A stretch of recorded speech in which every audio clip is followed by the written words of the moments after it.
Lungs cancer वैश्विक स्तर पर कैंसर के गंभीर प्रकारों में से एक है।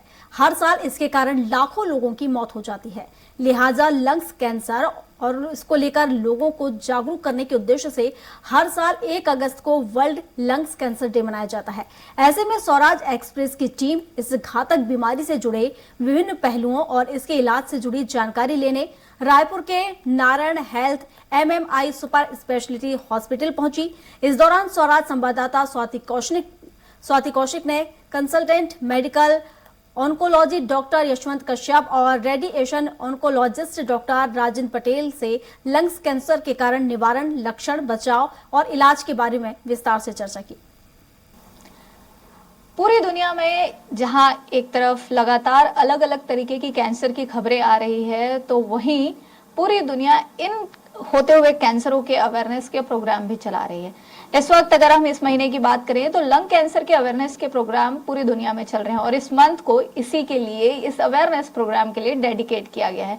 इस वक्त हम हैं रायपुर ही नहीं, मध्य भारत के जाने माने हॉस्पिटल नारायणा NH MMI में, और इस वक्त हमारे साथ यहाँ के दो बहुत जाने माने डॉक्टर हैं, डॉक्टर राजेंद्र और डॉक्टर कश्यप। तो सबसे पहले डॉक्टर राजेंद्र जी, आपसे मेरा सवाल रहेगा कि हम जब लंग कैंसर की बात करते हैं, फेफड़ों के कैंसर की बात करते हैं, तो ये क्या है, इसको हम कैसे समझें? कोई भी कैंसर हमारे ही शरीर में किसी भी अंग का अनियंत्रित गति से बढ़ना, उसको हम कैंसर जनरली हम लोग जानते हैं। तो फेफड़े के कैंसर में भी ऐसा ही होता है। फेफड़े की कुछ कोशिकाएं अनियंत्रित गति से बढ़ना चालू करती हैं और उनका बॉडी का कोई कंट्रोल नहीं रहता उनके ऊपर, और धीरे धीरे ये बढ़ते हुए आसपास जो हमारे वाइटल स्ट्रक्चर रहते हैं, जैसे बड़ी बड़ी नसें हैं, ब्लड की नसें हैं, हार्ट हैं, अपना छाती की पेरीफेरी प्लोरा है, इसको डैमेज करना चालू करता है। उसके साथ ही साथ पेशेंट को इसमें परेशानी आती है, जैसे खांसी आना चालू हो जाता है, सीने में दर्द होता है, खांसी में खून आने लग जाते हैं। ये सब इसके लक्षण हैं। जब यही बीमारी बढ़ता है तो पेशेंट को फिर धीरे धीरे सांस में भी दिक्कत चालू हो जाती है, और जब सांस में दिक्कत चालू हो जाती है तो हम ये समझ लेते हैं कि वो बहुत ही एडवांस स्टेज में आ चुका है। तो बिल्कुल, ये जो बात हुई, ये लंग के कैंसर के शुरुआत से लेकर एक समझने का प्रोसेस हुआ कि ये क्या होता है और इसको कैसे हम अपने बीच समझ पाते हैं कि ये अब आप लंग के कैंसर की तरफ है। तो इस वक्त हमारे साथ हॉस्पिटल के एक और जाने माने डॉक्टर हैं यशवंत जी। तो डॉक्टर साहब, जब हम कैंसर को समझने की कोशिश करते हैं तो इसमें स्टेज का भी जिक्र होता है, तो लंग कैंसर के स्टेजेस को हम कैसे समझें? लंग कैंसर में टोटल मतलब फेफड़े के कैंसर में टोटल 4 स्टेज होते हैं। जो पहला स्टेज है जिसमें छोटी गांठ रहती है फेफड़ों में, जैसे जैसे स्टेज बढ़ती जाती है गांठ का साइज बढ़ता जाता है, और जो शरीर के जो एडवांस स्टेज है उनमें वो विभिन्न अंगों को प्रभावित कर लेते हैं, जैसे लीवर है या ब्रेन है या हड्डियां हैं। जो हमारे 80 to 90% पेशेंट हैं हमारे एरिया में एडवांस स्टेज 3 और 4 में प्रेजेंट करते हैं। अर्ली स्टेज में बहुत ही कम पेशेंट हमारे पास आते हैं। तो अर्ली स्टेज में बहुत कम पेशेंट्स हमारे पास आते हैं। तो वही डॉक्टर राजेंद्र, मेरा अगला सवाल आपसे है कि ऐसा क्यों होता है कि जल्दी हमको इन बीमारियों के स्टेजेस का पता नहीं चल पाता, या हम जल्दी उसको आइडेंटिफाई नहीं कर पाते हैं कि हम उस तरफ, उस कैंसर जैसी भयंकर बीमारी की तरफ बढ़ रहे हैं? इसमें हम देखेंगे कि मुख्य रूप से जगह जहाँ से कैंसर की शुरुआत हो रही है उसका बहुत इम्पोर्टेंट रोल रहता है। जैसे अगर हम मुंह के कैंसर की बात करें तो हमको दिखता है, तो जब हमको दिखता है तो हम उसको 1 सेंटीमीटर या उससे भी छोटा हो तो हम उसको देख सकते हैं, जान सकते हैं।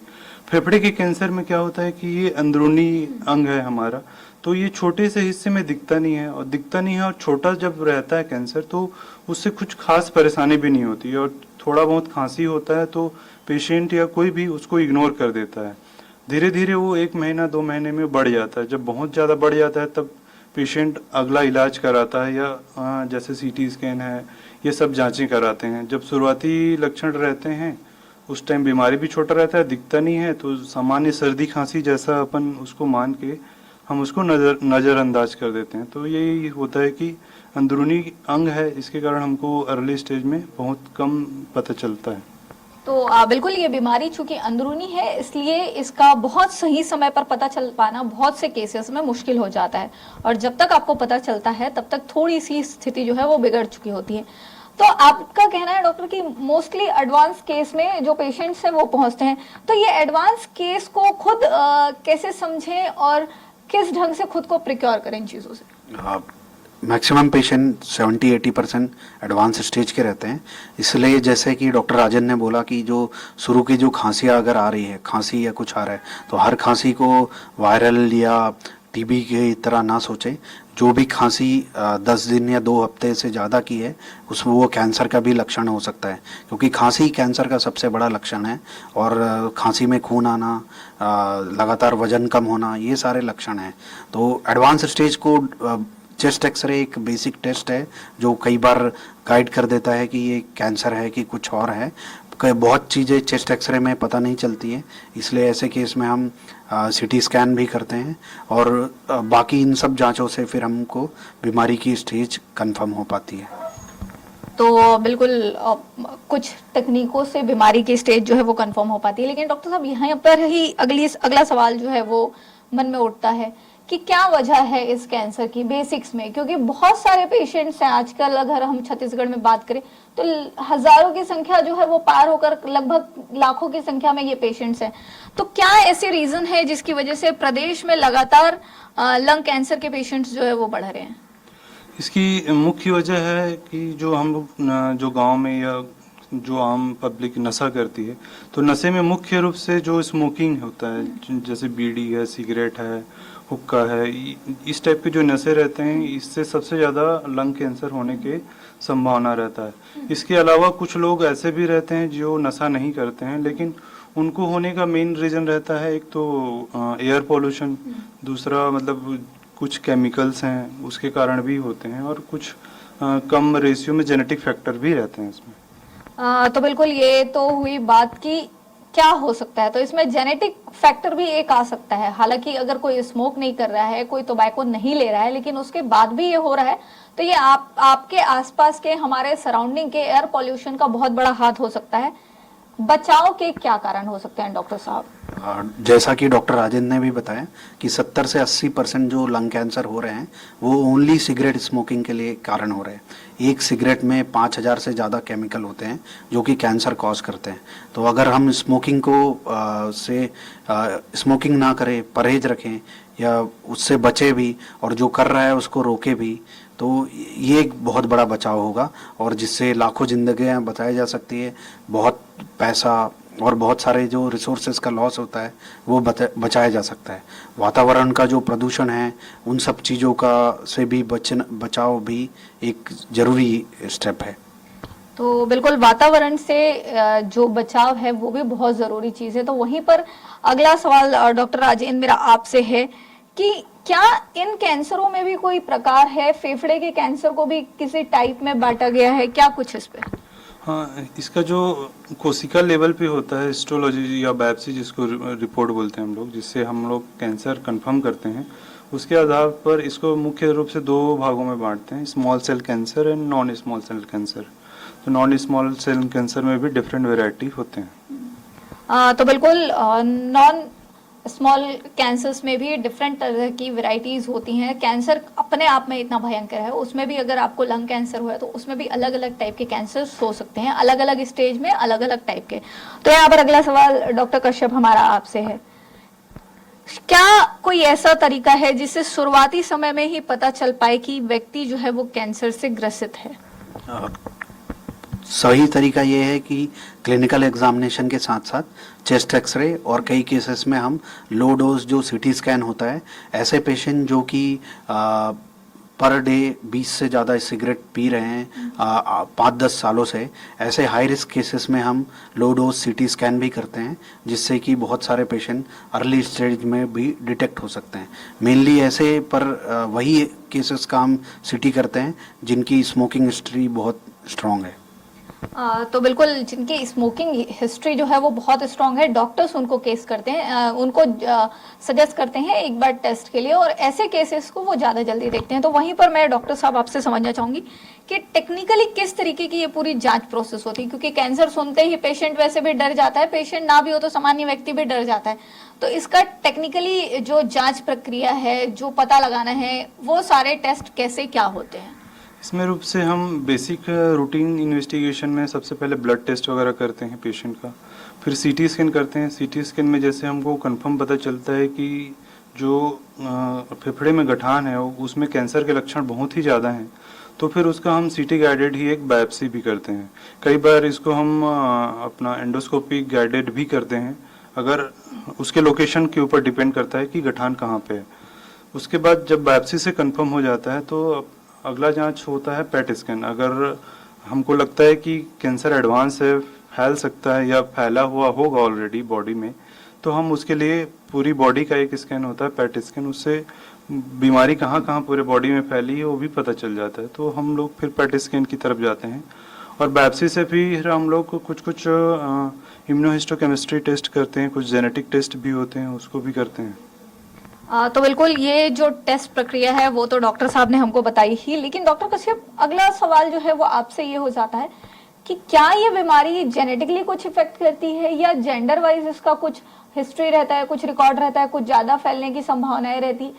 इसके फैलने की प्रक्रिया क्या है, इससे कैसे सामान्यता बची जा सकती है? इसमें जेनेटिक और जेंडर दोनों कितना प्रभावी होता है? जनरली मेल्स ज़्यादा स्मोकिंग करते हैं, इसीलिए मेल्स में ये ज़्यादा कॉमन है, बट एयर पोल्यूशन और बाकी फैक्टर्स के कारण फीमेल्स भी अफेक्टेड हो रही हैं। जेनेटिक का रोल इस कैंसर में बहुत ही कम है, पर ऐसा देखा गया है जिसमें पारिवारिक फैमिली में बहुत हाई स्मोकिंग और अदर फैक्टर्स है, उनमें ये बीमारी हो सकती है।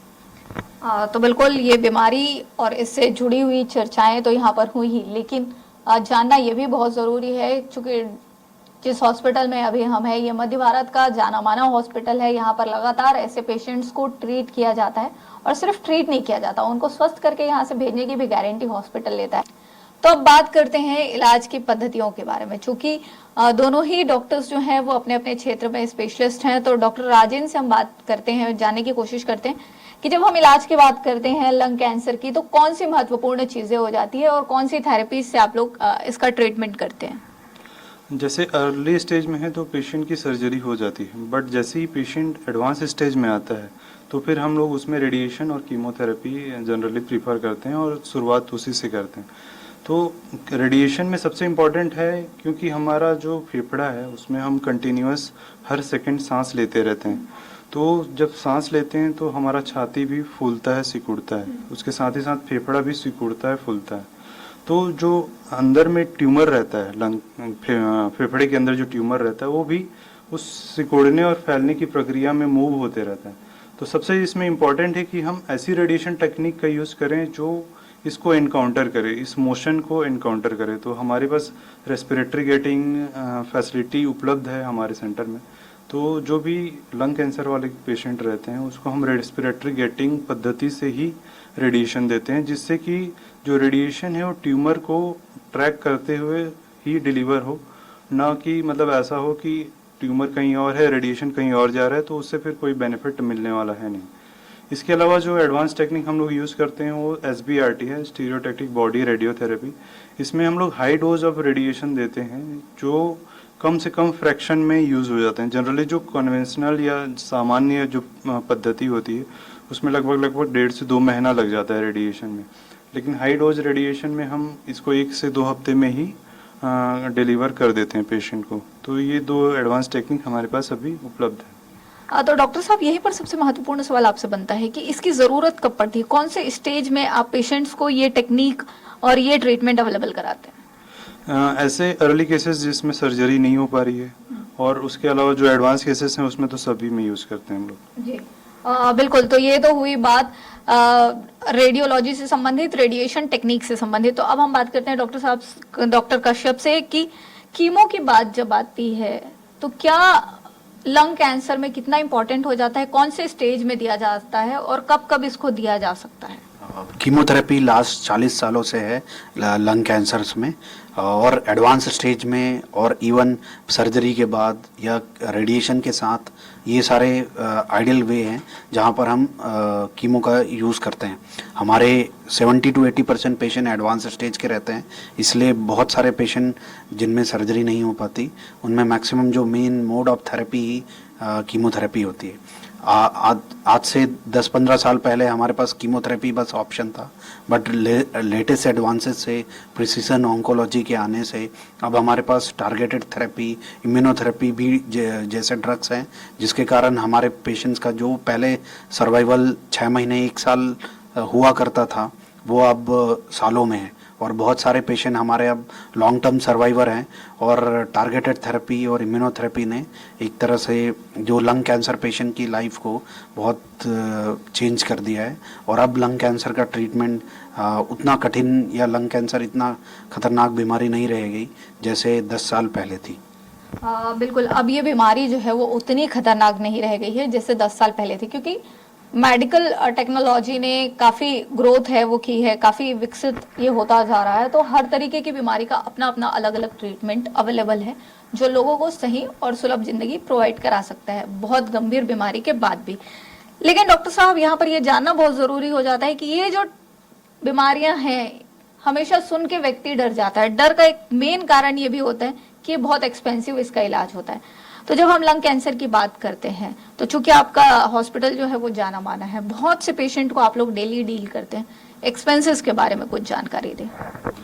जैसे मैं रेडिएशन की बात करूं तो अभी हमारे पास जितने भी पेशेंट हैं उसमें से मैक्सिमम का हम लोग आयुष्मान पद्धति से ही कर रहे हैं रेडिएशन का इलाज। तो इसमें पेशेंट को बहुत ज़्यादा सपोर्ट मिल जाता है, उनका खर्चा कम से कम हो जाता है अगर देखा जाए तो। और एडवांस टेक्निक भी हम लोग यूज़ कर पाते हैं उस आयुष्मान स्कीम से, तो ये एक तरह से पेशेंट के लिए बेनिफिशियल है। और पुराने ज़माने की हम बात करें तो उस टाइम में जितना एक्सपेंस लगता था, अगर कोई पेशेंट कैश में भी करा रहा है तो उतना एक्सपेंसिव आज के डेट में नहीं है। तो बिल्कुल, अब आज के समय में ये इलाज जो है वो बीमारी तो आज भी उसी गंभीरता में है, पर इलाज जो है वो उतना एक्सपेंसिव नहीं रह गया। कहीं ना कहीं सरकारी तंत्रों ने इन बीमारियों के इलाज को सस्ता कर दिया है। डॉक्टर साहब से बात करते हैं। ये तो पूरी बात हुई बीमारी की, लक्षण की, कारण की, प्रकार की। अब बात करते हैं सावधानी पे। जन सामान्य को कैसी कौन सी सावधानियां बरतनी चाहिए? सामान्य को नशे से बिल्कुल दूर रहना चाहिए, भ्रांतियों पे भरोसा नहीं करना चाहिए। जो एक्सपर्ट है, जैसे expert surgical oncologist, radiation oncologist, medical oncologist, उनकी सलाह माननी चाहिए। जो इधर उधर के जो ऐड विज्ञापन में जो गलत प्रचार दिखाए जाते हैं या उन पे नहीं पड़ना चाहिए, इलाज बीच में नहीं रुकना चाहिए। हमारे हॉस्पिटल में हमारे पास हर तरह के TPA, corporate tie ups, Ayushman सब कुछ है। तो ऐसे कम्प्रिहेंसिव सेंटर में इलाज कराना चाहिए जहाँ पर पूरा कंप्लीट इलाज हो, क्योंकि ये ऐसी बीमारी है जो फर्स्ट अटेम्प्ट बेस्ट अटेम्प्ट है। तो आप ऐसी जगह में आपको ट्रीटमेंट कराना चाहिए जहाँ पर कंप्लीट सेटअप मौजूद हो, जहाँ पर एक्सपर्ट्स लोग एविडेंस बेस्ड, जो रिसर्च बेस्ड है वैसा ट्रीटमेंट दे, ना कि जो एक्सपेरिमेंट वगैरह टाइप इलाज दे। तो बिल्कुल, ये थी हमारी खास बातचीत NHMMI के 2 जाने माने डॉक्टरों से, क्योंकि ये हॉस्पिटल वैसे भी अपनी सेवा और स्वास्थ्य के लिए समर्पण के लिए जाना जाता है। अभी हमने बात की लंग कैंसर के बारे में। पूरा विश्व जो है इस महीने को लंग कैंसर से अवेयरनेस के लिए मना रहा है, उसकी तरफ ज़्यादा ध्यान दे रहा है। अब देखने वाली बात तो यही होगी कि लोग कितना अवेयर हो पाते हैं और अपने आसपास के वातावरण को कितना स्वस्थ रख पाते हैं अपने लिए और अपने आने वाले कल के लिए। कैमरा पर्सन गुबेन के साथ स्वाति कौशिक, स्वराज एक्सप्रेस के लिए रायपुर से।